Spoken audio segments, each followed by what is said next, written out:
Good afternoon, one and all. We are very extremely happy to welcome you all to this webinar on repurposing of existing drugs in the treatment of COVID-19.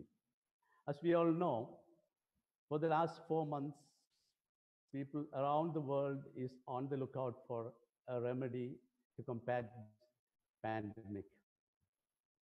When you look into the history, we can see a number of drugs which have been repurposed, which have been shelved, and it has come back into existence. So right now, the use of these old drugs is going to be a blessing for all of us. And LISI College of Pharmacy has been in existence for almost 43 years, and we've been in the education field of pharmacy. More than 2,000 students are members of this great institution. And it's a great opportunity for us to reach out to all my fellow pharmacists and from the academia and the industry today. And we are extremely happy to welcome you all. First of all, I welcome Dr. Anup, a young and budding scientist who has taken the responsibility of enlightening us about these features. I also extend a warm welcome to all the delegates, including the faculty, senior professors, the students, and members of management. As Dr. John, our principal, said, it established the LISI College of Pharmacy, which since then has been forming hundreds of pharmacists who work in Kerala, in other states of India and abroad. Academic interest of LISI Hospital does not limit with pharmaceuticals. It is extended to nursing and paramedical education under LISI College of Nursing and LISI College of Allied Health Sciences. Pandemic COVID-19 has forced us to sit at home. It has definitely affected adversely the conducting of courses in all our educational institutions. But at the same time, I would say it has opened new opportunities, and one is the option for webinars on relevant topics. I don't think this many people, that too from different parts of the world. I think there are many who are participating in this webinar, even from outside India. This many people would have been able to listen to such an eminent person like Dr. Anup Kumar, Assistant Professor in the Department of Pharmacology and Toxicology, Lucknow, and interact with him if it was a conventional seminar. Given the topic, repurposing of existing drugs against COVID-19, the timing of this webinar could not have been better. News is coming out that we will have human trials of the COVID vaccine developed by an Indian pharma company. This is an exciting news for all the pharma community.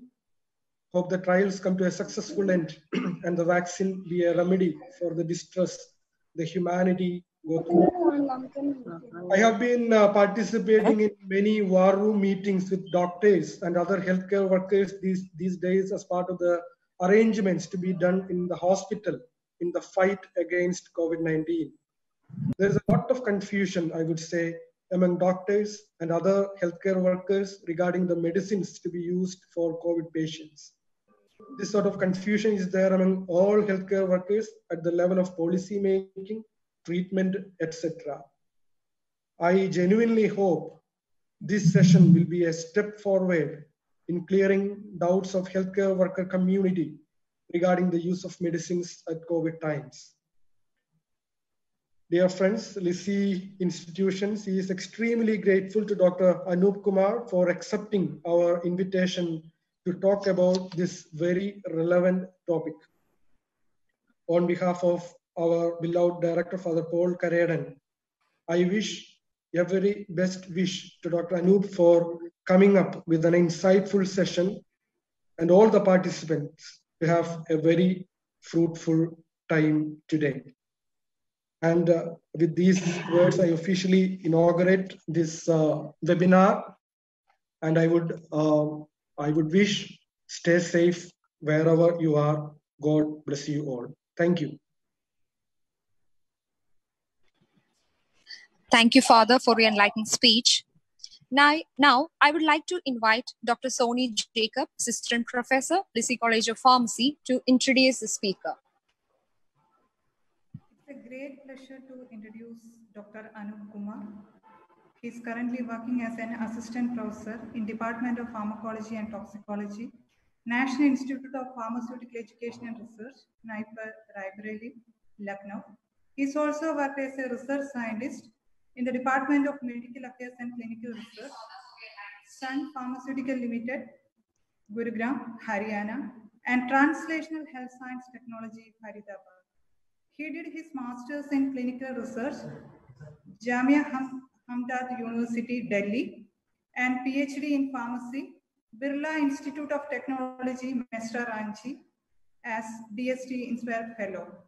He has authored more than 50 research articles and 10 book chapters, and presently he is having an ongoing project on modeling of various targets of COVID-19, which are funded by IIT Delhi. His research interests are repurposing of various drugs against diseases using in silico, in vivo, and in vitro techniques. Dr. Anu, now platform is yours. Okay. So first of all, I would like to thank all of you. Firstly, I would like to thank directors, Father Dr. Paul, Lycée Hospital Kochi, and assistant directors, Father Jerry and Father Sanu, principal sir, Dr. John, and coordinator, Dr. Soni, as well as Dr. All the participants for giving me such a nice opportunity to interact all of you through such a nice platform.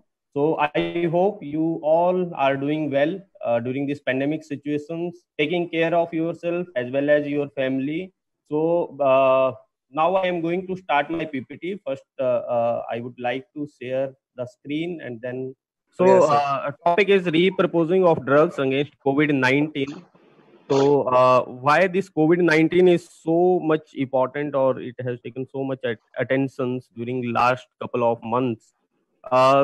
If you see the family of this COVID, it's not a very new virus, but it's already known. Coronavirus is already known, like MERS virus or SARS virus.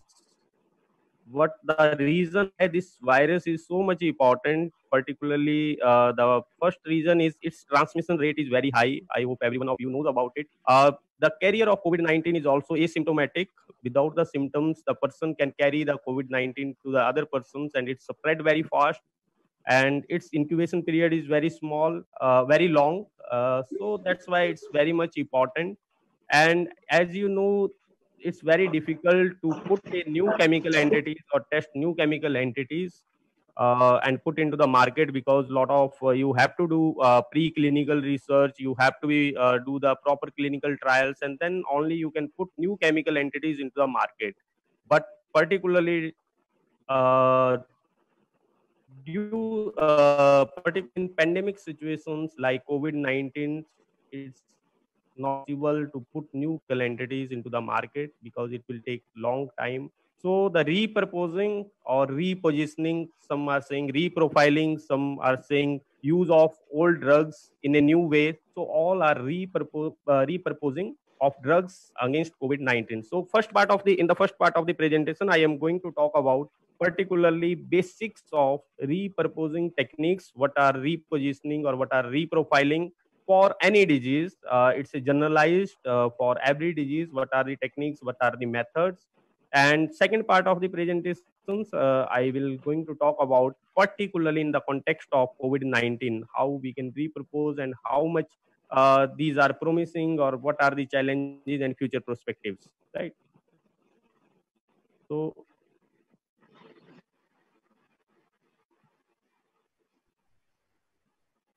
okay. So repurposing of drugs, as I told, as we are repurposing the existing molecules into the market. So there is no need to do a lot of assay like target identification, screening, lead optimization, or preclinical research, toxicological research. The reason is because we know already about the molecule. We know how the molecule behave in the large group of the populations. We know its pharmacokinetic profile. We know its toxicity profile. So we can just test that molecules directly into the clinical trial. So as I told this, what is the benefit of repurposing of the drugs, as we don't need to do extensive amount of the work which we are particularly doing for a new chemical entities. When we are putting that molecules in the market, we have to do drug discovery phase, we have to do preclinical studies, then clinical trials, then we can get a market approval. But in case of drug repurposing, we not need to do drug discovery phase, not need to do preclinical phase, unless and until if you are repurposing a molecule which is withdrawn from the market, or you are repurposing a molecules which is stopped in a clinical trial. So in that case, you have to do the preclinical research. But if you are taking a molecules which is already available in the market, so in that case, you can start from the clinical trials. But in drug repurposing doesn't means you have to be just take the marketed molecule only. You can take the molecules which are maybe withdrawn from the market, like one of the example is thalidomide, that is withdrawn from the market earlier, but again it's repurposed from the advanced stages of cancer. So that is also one of the example of the drug repurposing. But it's better to particularly in pandemic situation when you have no options in the market, so in that case you have to pick the molecule which is already in the clinical use. The reason is because the molecule which is already in the clinical use, there is no need to do toxicological studies, there is no need to do any kind of animal studies. You can directly put the molecule or test your molecules in the clinical trial. And in clinical trial also, if you are picking the molecules which is already approved for the other indications, you can start from the phase 2 clinical trial. There is no need of phase 1 clinical trial. As I hope all of you know about, in phase 1 clinical trial, we are testing the molecule for the safety, not for the efficacy in a healthy human volunteer. So if we are picking a molecule which is available in the market or already in the clinical practice, so there is no point to do the safety studies in the healthy human volunteer. You can directly start from the phase 2 clinical trial.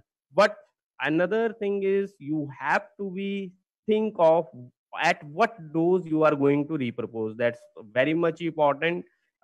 Many of the cases it's not possible. Suppose one drug is available in the market at the 10 mg for the malaria, suppose hydroxychloroquine, or all the hydroxychloroquine you all of have heard about related to COVID-19. So what when you are repurposing that molecule, it's may or may not be possible at the same strength that drug will be useful for that alternate indication. So if the molecule which is available at 10 mg, suppose, so you are repurposing at higher than that, suppose at 20 mg, you are saying this molecule might be useful in other disease. So in that case, you have to do proper safety study, because safety data is limited. But regarding pharmacokinetic studies, or the behavior, how molecule is behavior, how molecule has behaved in the comorbid conditions, so chances of approval is much more. So there is a maybe another question will arise in your mind. So how we choose the drugs for repurposing? It's not a random process. You can't pick up simply the molecule. You say, okay, everyone is repurposing nowadays drugs for the COVID-19. Some are saying remdesivir, some are saying protease inhibitor like lopinavir, ritonavir, all these molecules. So I will also say, okay, this atenolol we can also repurpose. So it's not like that randomly repurpose. You should have the evidence of computational studies. You should have clinical studies, preclinical study, all evidences you have. Then you will categorize what is the level of evidence you have regarding that molecule for that alternate indication. Okay, so how we choose drugs for repurposing? First criteria is you have to be absorbed trend in the patients who take the drugs. So just regarding COVID-19, if I give the example, so suppose the one person get a infection of COVID-19 and person is already on antihypertensive drug or anti-diabetic drug or another drugs. So you have to be very carefully observe that patients what the effect of that molecules on the biomarkers or on the surrogate markers. So on the basis of analysis of all these kind of data, you can get a little bit idea whether that molecule could be repurposed or not to repurpose for that for other indications or not. So another next thing is you have to be identify disease biology that existing drug address. This point is also very much important. So next, what I am discussing about why there is what are the basis for the repurposing of the drugs. So first, I have discussed about first you have to be absorbed very carefully the trends of the patients who are taking that particular drug, and then you have to be identify the disease biology that existing drug address, because every disease biology is different. We can't choose the randomly. We have to be study the off target that I am discussing about the off target. As you know, whenever we are discovering any new chemical entities, so we are thinking we are try to make a new chemical entities in such a way that so study of off targets means as I am discussing about whenever we are creating any new chemical entities or whenever any pharmaceutical companies are putting their molecule into the market, they try to make a molecule in such a way that it will act on that particular targets, not on the other targets. But practically it's not possible when we are creating a molecule. It means every times the molecule will also act on the other targets. That targets we called off label targets, that is not desired. So when the molecule will act on the off label targets, it could lead to a two effects that could be beneficial also and that could be harmful also. It could be happen in either ways. So the drugs, when acting on off targets, leads to adverse drug reactions or side effect of the drugs. But others aspect is when drug is acting on the off targets, it could also be beneficial for the other disease. So that is very much important aspect to study the off target when we are repurposing the drugs for other indications, right? So maybe next question arise in your mind: why do we have to retest repurposed drugs? As maybe many of you will ask me, okay, you are saying repurposing of the drug means we are picking the existing molecule and exploring that molecule for the alternate indication. So why there is a need to retest that repurposed molecules even in clinical trial? Why there is a need? Why there is a need? The reason is first is we need to make sure that drug works in that particular indication for which you are going to repurpose.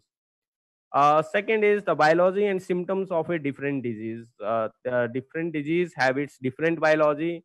It's not like that if a molecule is safe in diabetic conditions, it may or may not be safe in other indications because of complexity of disease biology at same dose also.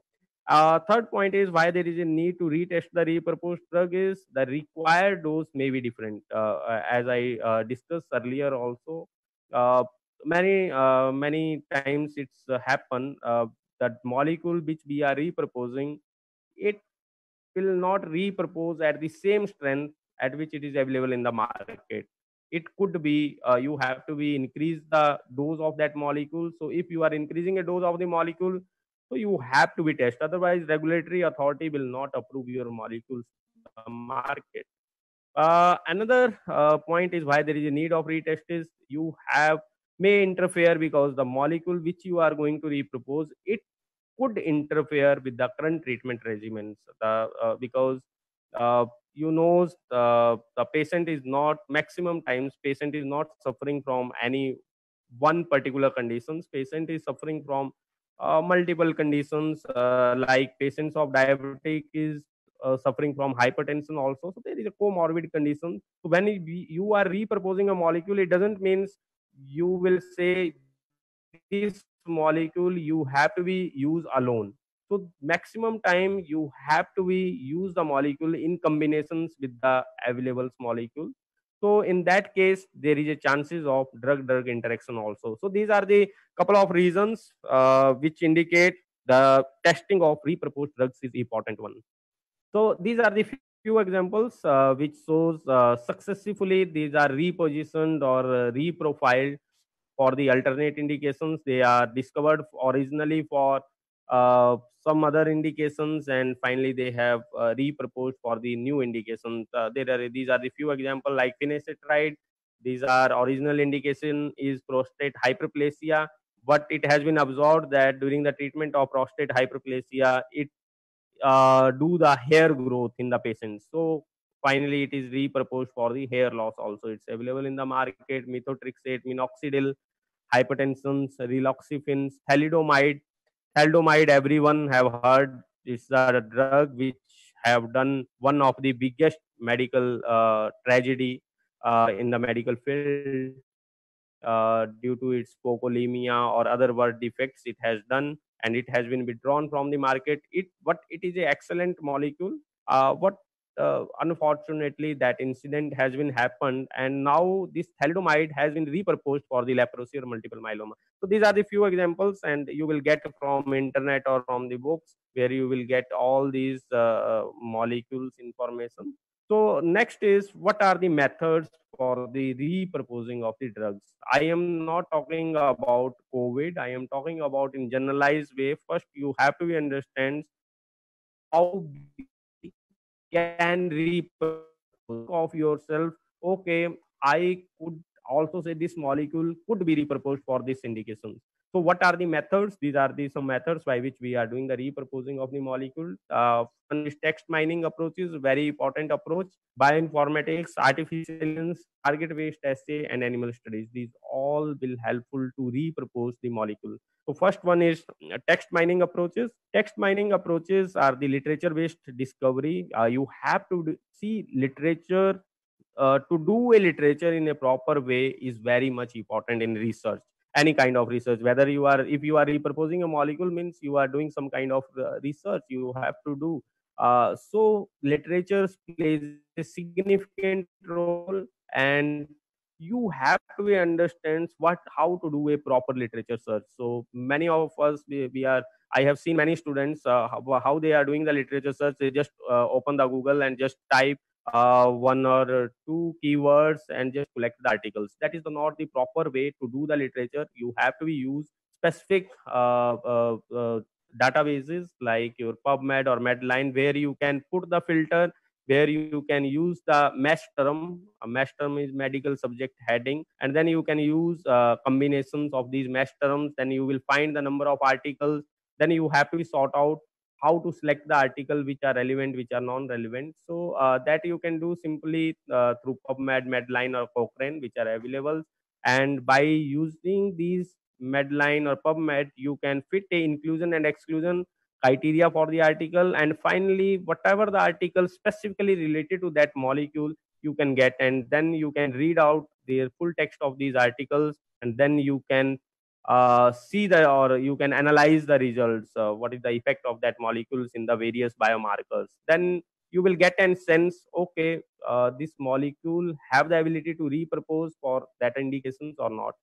Another thing is clinical trials. You have to be search of, and you have to see the result of clinical trial. If you would like to see the globally where the clinical trial with any drug is happening, so you just type in a Google clinicaltrial.gov, you will get global information. And if you want to find out particularly in India where the clinical trial is going on, so you have to be do www.ctri.gov, where you will get the information about the clinical trial which are happening in India. So you have to see the result of these trials and about related to molecule, and then you can think of whether it's repurposable or not.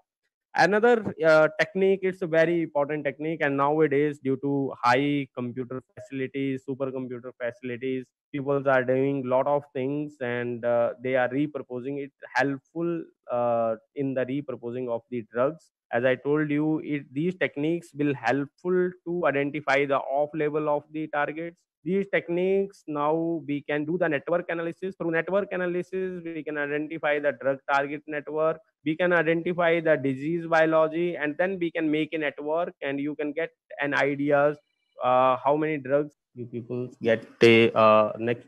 So I am discussing about the text mining approaches, how to do and how it's helpful for the repurposing of the drugs.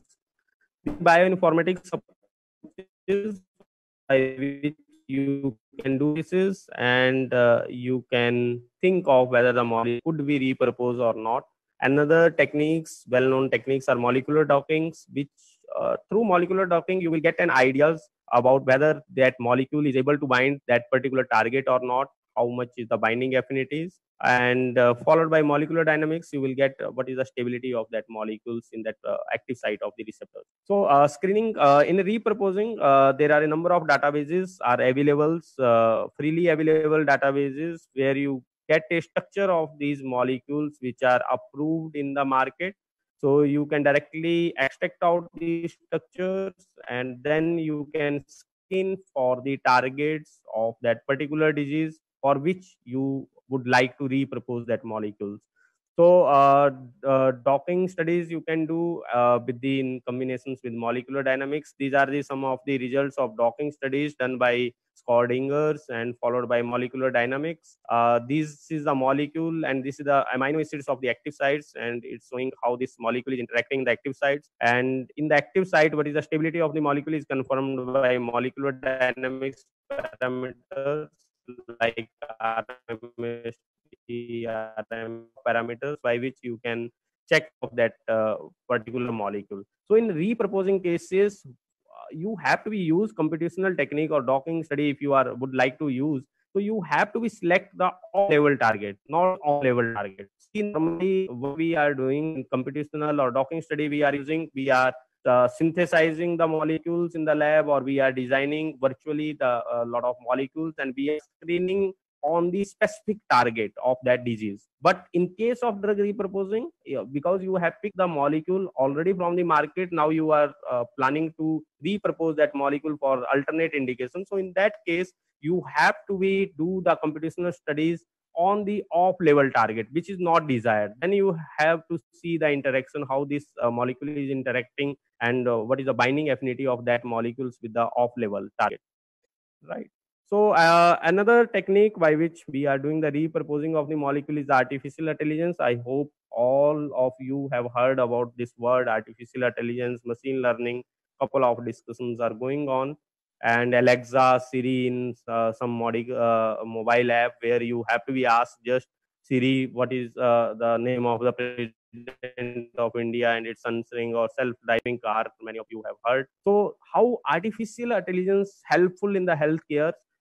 There are many pharmaceutical companies, including Pfizer, Sanofi, are now doing the partnerships with the AI service providers, and these artificial intelligence are reducing significant time as well as money involved in the drug development process. The work which we are doing earlier 3 years or 4 years, with the help of artificial intelligence, this is completed within 1 year. So there is a huge amount of time you can save. Handling of big data is very much important. As you know, in drug repurposing, you have to be handle big amount of the data. You have to see pharmacokinetic profile, you have to see what is various pharmacodynamic parameters. So their data will be very very big. So to handle the data, that much amount of the data, clinical data, preclinical data, so artificial intelligence will help you in a significant way.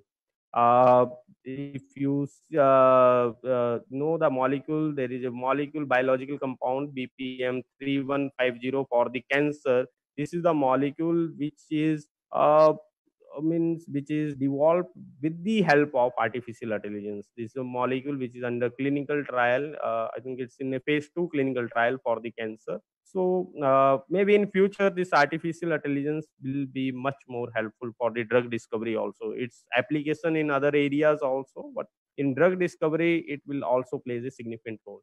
Another in drug repurposing, you have to be do if specific target-based assay, like in case of virus, you have to do RNA-dependent RNA polymerase, helicase assay, protease. It depends upon the which disease you are targeting. It depends upon that condition. So suppose you are targeting viral disease, so you have to be pick up the viral target, and then you have to do simple enzymatic assays with the incubation of the molecules with the enzymes, and then by doing just fluorescence or absorbance, you will get an idea whether your molecule is able to inhibit that particular target or not. The cell line based assay you have to do, so you will get an idea. Cell line based assay, again I am emphasizing on, you have to be pick the off level, not the on level in case of drug repurposing. Then finally, you have to be show the animal studies. In animal studies, you have to see at what dose you are giving, what could be the route of administration, what disease animal model you are going to use, how much duration of exposure you are giving to the animals, and what are the effect on the biomarker or surrogate markers. So depending upon these, you will generate a level of evidence. Maybe many of you will ask me, sir, you have say in drug repurposition, there is no need to do animal study. Now you are saying animal study we have to do. No, it depends upon the nature of the molecule, which molecule you have picked. As I told you, drug repurposing doesn't mean you have to be pick only the molecule which is already in the clinical practice. You can pick the molecule which is banned, which is withdrawn, the molecule which is not completed the preclinical trial or not completed the clinical trial. So that molecule you can also pick. If you are picking such type of molecule, in that conditions you have to do the animal studies, right? So after, on the basis of these studies, you have to be generate a level of evidence that we called, and you have to classify what is the level of evidence regarding this molecule, whether this molecule will be qualified for the drug repurposing or not. So level 0 means there is a no evidence earlier, only you have computational predictions, only you have done network analysis or docking study or dynamic studies. So in that conditions, you can't directly test that molecules into the human being. You have to do in vitro studies, animal studies. If there is no data regarding that molecules, particularly preclinical or clinical studies, so you have to be perform these studies for the repurposing of that molecules also. If you are saying we have a molecule we want to repurpose, and that molecules we have a huge amount of computational prediction data, and we have a evidence from the in vitro studies also, so then you have to go for an animal study. Then no need to do the in vitro studies if you have a significant amount of data related to in vitro studies. And if you have a molecule which fall in a level 2, means you have a significant evidence of in vitro studies and animal studies and computational studies, then there is no need to do these studies again. Then you can start the clinical trial. Phase 1 clinical trial you can start. And depending if you have an incomplete clinical trial, suppose you have picked a molecule which is stopped from the clinical trial and doesn't reach to the market. Now you are planning to repurpose that molecule for, suppose, for COVID-19. So animal study or in vitro, because it's already has been done. So level 4 is you have a complete clinical trial data, so you can put the application to the regulatory authorities in that case. So depending upon the level of evidence, you have to be see which type of test you have to be do. So, okay, so this is first part of the presentations regarding what are the basics of repurposing. You can get lot of articles related to repurposing of the drugs. So how we can repurpose for any disease. So now in this second part of the presentations, I am going to talk about specifically repurposing of for COVID-19, right? So COVID-19 is, as I already told, everyone knows about COVID-19. It's a coronavirus. Its structure is similar to MERS or SARS, that are viruses which are already known. But this virus is transmit rate is very high, and that's why there is a lot of concern, and it put every one of us in a challenging situations. Everyone's healthcare professional, uh, everyone's is getting more and more concern about the COVID-19.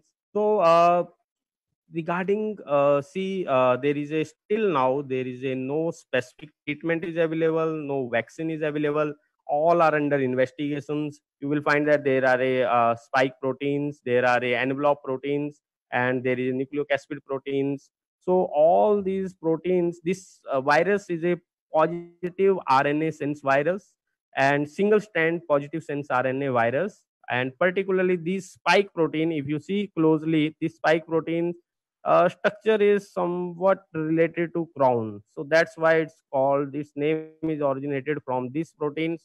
That's why it's called a coronavirus, because its structure, and this spike protein is mainly responsible for the entry of this virus inside the host, right?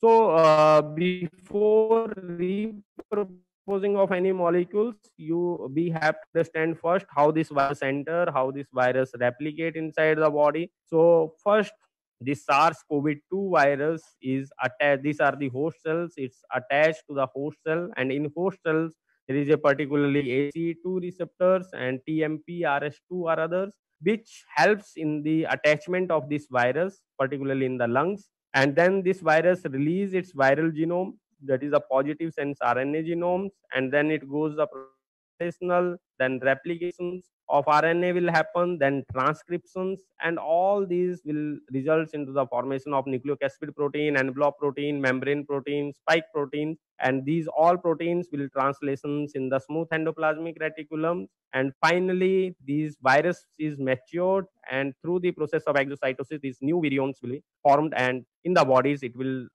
be transmitted to all the organs.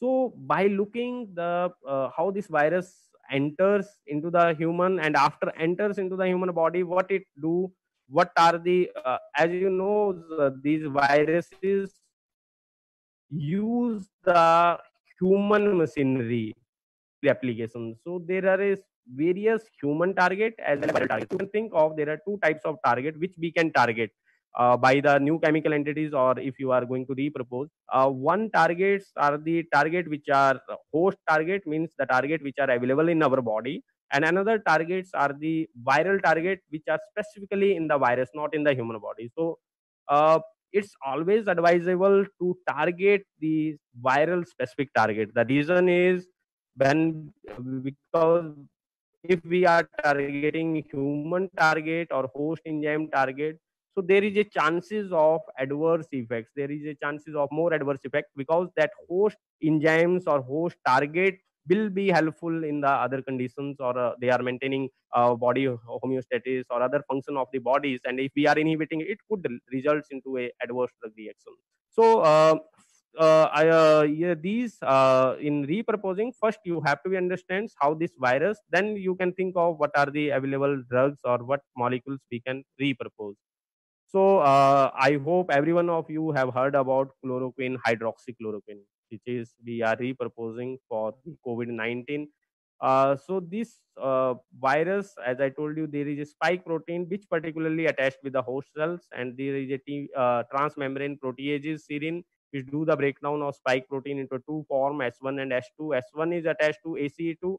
ACE2 is a angiotensin converting enzymes which is present in the lungs, and these after attachment there is endocytosis process through which this virus enters inside the cells and form the endosome, and to release that RNA of the virus, endosomal acidification is required, and this after acidifications it will use the host machinery, it will use the proteases to cleave these peptides into a proteins and form various proteins, and with the help of RNA dependent RNA polymerase, these are the enzymes which helps in the replications of virus and form a replication complex, and then it will result in the transcription and translational, that I told you in previous slides also. It will do the formation of protein, and ultimately it will result into the formation of new virion. So the drugs chloroquine, it inhibits, reports has been indicated that it inhibits the ACE2, and it increase the pH of the endosome. So as I told you, endosomal acidification environment is required for the maturation of this virus. So when you are basify the environment, so that RNA of the virus will release and maturation of the virus will not happen effectively. So hydroxychloroquine and hydroxychloroquine is used by many physicians for treatment of this COVID-19 infections. These are the other molecules which are reproposed: chemostat or nefamostat. These are the TMPRS2 inhibitors. Chemostats are used as anticoagulant, nefamostat are used for other indications. These are clinical available molecules, and it has been reproposed and it's under clinical trials. Imatinib is the one of the tyrosine kinase inhibitors, which is available in the market for the treatment of cancer. It inhibits the endocytosis process, so it's also under investigations. Maybe it could also be useful in the COVID-19. So another drugs many of you have heard, well-known drug remdesivir. Remdesivir is a drug which is originally developed for the Ebola virus infection, but unfortunately, this when clinical trial happens with these molecules, it's not found effective against Ebola, and it has been tested against SARS virus and MERS, and observed that this molecule is effective against these viruses. And as you know, these SARS and MERS virus are somewhat close in structure to SARS-CoV-2. So it has been proposed that it could also be useful for the treatment of COVID-19. Favipiravir is a drug which is used in the Japan for the treatment of influenza, and it's also under investigation. Cyclosporin immunosuppressant drugs.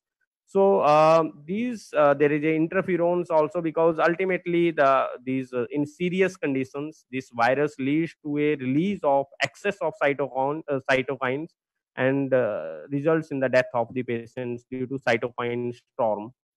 And there are some antibodies people are repurposing, like serulumab or tocilizumab, which are the IL-6 receptor inhibitors, because overexpression of IL-6 results in a death of the patients. So these are the few drugs which are under investigation. There are many drugs. As slowly the evidence regarding the pathogenesis of this virus, regarding the more information about the strain of this COVID-19, more drugs we can design, or more drugs if you can test it in a pandemic situation, particularly when there is no option in the market for treatment of that particular disease and patients are dying, and you are saying and you have a molecule which is under clinical trial, under investigation. So without testing completely that molecule in the clinical trial, you can get a emergency approval, emergency use authorization. So hydroxychloroquine has got a emergency use authorization.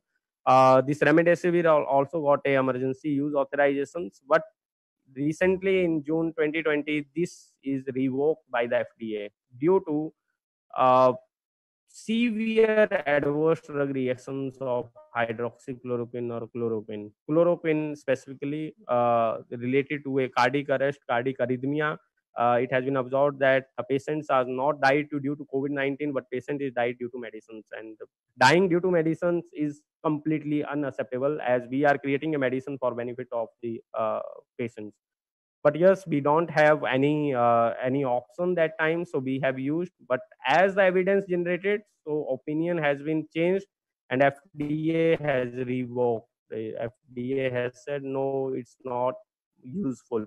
And these hydroxychloroquines, physicians are also using in combinations with azithromycin. And hydroxychloroquine and with azithromycin is more dangerous as compared to chloroquine or hydroxychloroquine alone. It leads to more death. So this combination is completely banned, azithromycin as well as hydroxychloroquine. These are the another favipiravir. On June 2020, India approved. I hope you have heard in news also the use of generic version of Fabiflu, developed by Glenmark Pharmaceuticals. It's get a approval, but simultaneously this drug is also under investigations in clinical trial. You can see, you can just think of within 1 or 2 months, no drug get a approval in the for the market. So how it's possible within 3 or 4 months or within 6 months we are hearing about the molecule, this molecule is put by this pharmaceutical company into the market? How it's possible? So the queries can be classified into two categories. One is the queries about the topic in what we have covered, and second is the queries about the opinion on this pandemic in the coming years. So I will specifically ask the first questions related to the topic. Is some of the participants have asked. Can you hear me? Some of the participants have asked that to repeat the website showing information about clinical trials in India. Okay. That is specifically COVID-19 research. Okay. That clinical, if you want to know about in India, where is the clinical trial is going on for any conditions, you have to just do Google and type www.ctri, that is the clinical trial registry of India, that is .gov.in. So in that one, when you will go through, you will add in the search item for which molecule you are looking for, and then you will get a information this molecule is under which clinical trial or what's going on in a clinical, particularly in Indian aspect. What was the website, sir? Once again, please. www.ctri. CTRI means Clinical Trial Registry of India. Sir, second question, it is related to your presentation. The question was, say, I am consolidating the questions from various sites as a single question. So we have been telling that the drugs can be targeted to the off targets for their activity. Yes. So now the question is that what is the criteria for selection of these compounds for that off targets? I mean, like we can select any drug for its off targets, or no, it's not like that. You can't. There is some criterias, and criterias are. I am saying. I have said that during the off-level target, you can't randomly select a molecule, and you will say you have to see the clinical data, particularly regarding that molecule, and what is the effect on that patients, and then you have to be try to find out what signaling pathway could be involved for that improvement. So accordingly you can select for that off level target. You can it depends upon the clinical situation as well as your basic clinical pharmacology knowledge. Particularly, yes, this molecule, suppose I am giving one molecule for the patient of diabetic patient, and that diabetic patient is also suffering from hypertension, and from the clinical result I am getting in a sense, instead of improvements or decrease in glucose, its BP is also decreasing. So you will get in a sense for which disease we can think of, and then you have to investigate what are the signaling pathways are involved in the hypertension and what are the signaling molecules or downstream molecules are involved in diabetes. Then you have to be think of which targets are involved in both conditions, in diabetes also, in hypertension also, or others. On the basis of that, once you have to be screen your molecule for the off-level target, because I have said every drug has a off-level target, so you can't means randomly you can't say these drugs will also could be useful. You have to be discussed with clinician also, you have to be discussed with researcher also, you have to be discussed with molecular biologist also before repurposing a molecule. Alone you can't repurpose. Okay, sir. Another question by a group of people, that is, what is the reliability rate of prediction when using computational modeling in drug repurposing? That is one question apart, and another part is also there. Say, is the toxicity prediction is possible through these in silico techniques? So this is the question. Yes. First question. You asked about what are the chances of successful, or what are the percentage of through computational studies, I must say that it depends upon computational technique, which computational technique you are using, and which methods you have used, and what type of analysis you have done through a computational. Suppose you have done only the docking studies and you are saying now I have a significant amount of evidence. It should not be like that. You have to be do in detailed computational studies, and after the detailed computational studies, I can say more than means less than 80% you can be confident about that molecules. Yes, it could work, but again it depends upon which type of computational studies you have done. Only one computational studies, it chances are less. If you on the basis of only docking study you are saying this molecule will be more than 80% will be, it will be show the efficacy, it's not like that. You have to do the detailed computational studies. Second question with that you have asked, is it possible to do a toxicology studies through computational? Yes, lot of online web servers are also available. If students want to use, there is no need to pay any fee. Just do the Google, type Osiris. Dr. Soni has also done in their PhD about the in silico toxicology. You have to be, there is a Lazar, Osiris. There are a number of web servers. Just you have to type in a Google. In that servers, you have to be just submit the structure of the molecule into that database. You will get any predictions whether that molecule is mutagenic, carcinogenic, hepatotoxic. Your oral prediction, oral viability of the molecules, you can also predict. But again, it's just a prediction, but you will get an idea, of course. Thank you, sir. Yes. Thank you, sir, for your answer. And another question from all of us, all the audience. On behalf of all audience, I am asking on questions for Yes. the answer. That Yes, is, yes. you have presented a very good topic, that is repurposing of existing drugs for COVID-19. So, and you are doing these repurposing studies in your lab. Yes. That you might have just started. So can you just share that the at least some part of the research you are being carrying out? What we have done till now, we have taken the FDA approved drugs from the FDA approved databases, and we have screened out through molecular docking studies, and then we have performed dynamic studies, and we get some 3 or 4 lead molecules, and we are next planning to send these molecules for a specific in vitro antiviral assay in the NCCS Pune, where the antiviral facility particularly have. And many of the persons are working with me. Dr. Kamal Kant, there is a Ravi Rawat. So many people, people we are working on these molecules. So hopefully these molecules will show some promising effect, because we have to be do some in vitro specific antiviral assay against COVID-19. Then only we will assure that yes, these molecules could work. Okay. So the last question, sir. Last Yes, sir, question. yes. Yeah, right, sir. It is not an answer. It is your opinion we are asking. Right.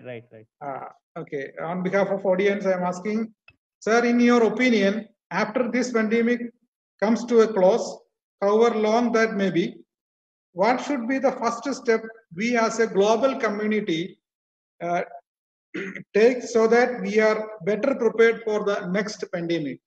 Hope that you got the question. Yes, in my opinion, what I have observed means when we are doing, being a human, we are doing a unwanted things to the nature will get back to us. So it's happened because earlier we have means doing a lot of unnecessary thing which is not required, and we harm the nature. So it's the reverse of the nature. So in futures, every one of us, we have to be first take care of the nature. We can't use it in a whatever we want.